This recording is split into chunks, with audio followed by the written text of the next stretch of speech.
Hello दोस्तों।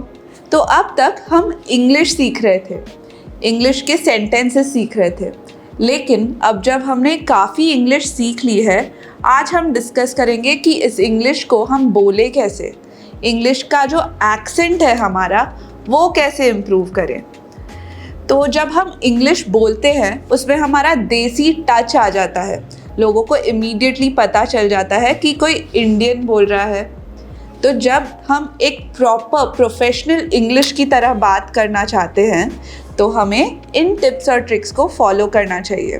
तो आज मैं आपको कुछ सिंपल टिप्स और ट्रिक्स बताऊंगी जिससे आप अपना वो पुराना एक्सेंट छोड़कर एक बहुत ही प्रोफेशनल एक्सेंट ला सकते हैं। चलिए सबसे पहला टिप देखते हैं। सबसे पहला टिप है फोकस ऑन फोनीम्स और फोनेटिक्स। तो ये फोनेटिक्स होते क्या है? फोनेटिक्स होते हैं हर लेटर जो होता है इंग्लिश में A to Z, उसे बोलने का एक साउंड होता है।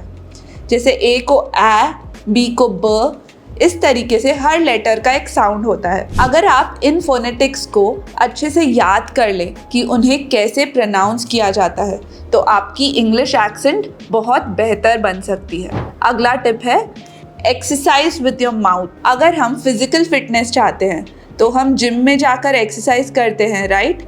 तो जब हम हमारे लैंग्वेज की फिटनेस चाहते हैं तो हम अपने माउथ और टंग को एक्सरसाइज करेंगे। इसके लिए हम क्या कर सकते हैं? हम मिरर में देखकर बोल सकते हैं। मिरर में देख के आप इंग्लिश फोनेटिक्स प्रैक्टिस कर सकते हैं या इंग्लिश सेंटेंसेस या पैराग्राफ्स प्रैक्टिस कर सकते हैं।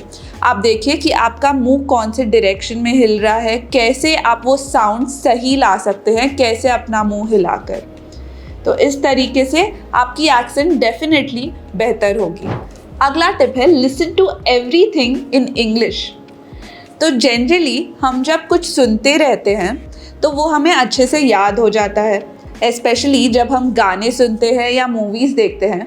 जैसे कि हम अगर हिंदी गाने सुन रहे हैं, हमें कितना जल्दी वो गाना याद हो जाता है और उसके शब्द क्या है वो भी याद हो जाते हैं।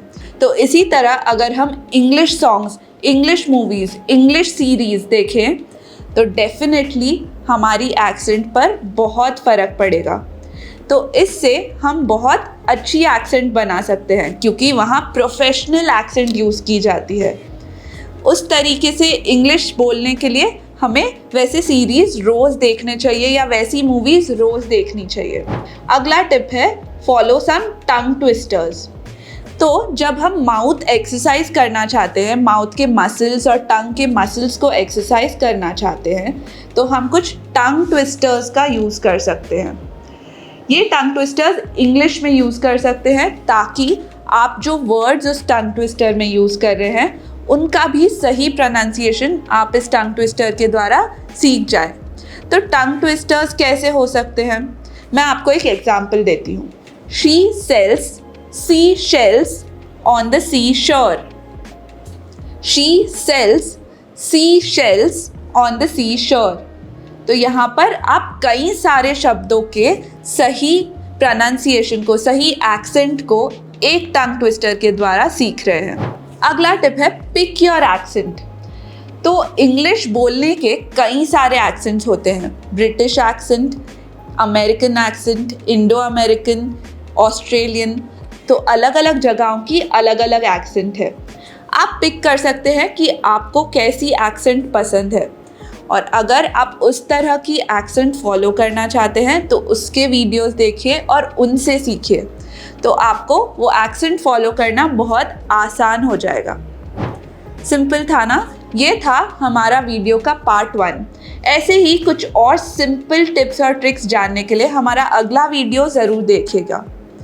और इसी तरह सिंपल टिप्स और ट्रिक्स और जानने के लिए इंग्लिश पार्टनर हिंदी के चैनल को सब्सक्राइब कीजिए।